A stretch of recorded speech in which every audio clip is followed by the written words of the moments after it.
Hello everyone, आज मैं आपको बताऊंगा लीज़ जो है वो क्या होती है ट्रांसफ़र ऑफ प्रॉपर्टी एक्ट में। इसका जो सेक्शन 105 है वो ट्रांसफ़र ऑफ प्रॉपर्टी एक्ट का वो लीज़ से जो है वो डील करता है। देखिए, लीज़ का अगर मैं लेमैन टर्म्स में बताऊं तो एक तरीके से अपना कहते हैं कि पट्टा जो है वो हमने लिया है, या फिर जिसको ठेके पे ज़मीन लेना बोलते हैं वो लीज़ कहलाता है। अब लीज़ जो है वो क्या होती है, अब ये मैं लॉ मैन के टर्म्स में आपको बताता हूँ। इसमें राइट टू एंजॉय जो है वो हम सामने वाली प्रॉपर्टी को देते हैं कि आप इस पे जो है अपना जो है राइट एंजॉय कर सकते हो। और ये जो है स्पेसिफाइड टाइम के लिए भी हो सकती है या फिर परपीचुइटी के लिए भी हो सकती है। स्पेसिफाइड टाइम जैसे 1 साल हो गया, 2 साल हो गया, और परपीचुइटी जो है वो हमेशा के लिए उसे दे देना, टाइम का पता ही नहीं है।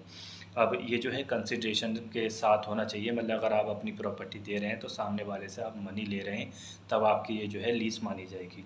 अब जो बंदा अगर लीज़ देता है, मतलब मैं अपनी प्रॉपर्टी अगर सामने वाले को दे रहा हूँ लीज़ पर, तो मैं लेसर कहलाऊँगा, और जो सामने वाला प्रॉपर्टी ले रहा है उसको लेसी बोलेंगे। अब अगर जैसे इसका रजिस्ट्रेशन कब कराना ज़रूरी होता है, कब कराना ज़रूरी नहीं होता है, तो अगर प्रॉपर्टी आपने 12 महीने से कम के लिए दी है, मतलब लेस दैन 12 मंथ्स दी है, तो आप जो है सिर्फ स्टैम्प ड्यूटी जो है उसके ऊपर काम चला सकते हैं। लेकिन अगर आपने जो है 12 महीने से ज़्यादा, मतलब 1 साल से ऊपर की अगर आप लीज़ दे रहे हैं, तो फिर उसमें रजिस्ट्रेशन और उसका जो है एग्रीमेंट होना ज़रूरी है। Thank you.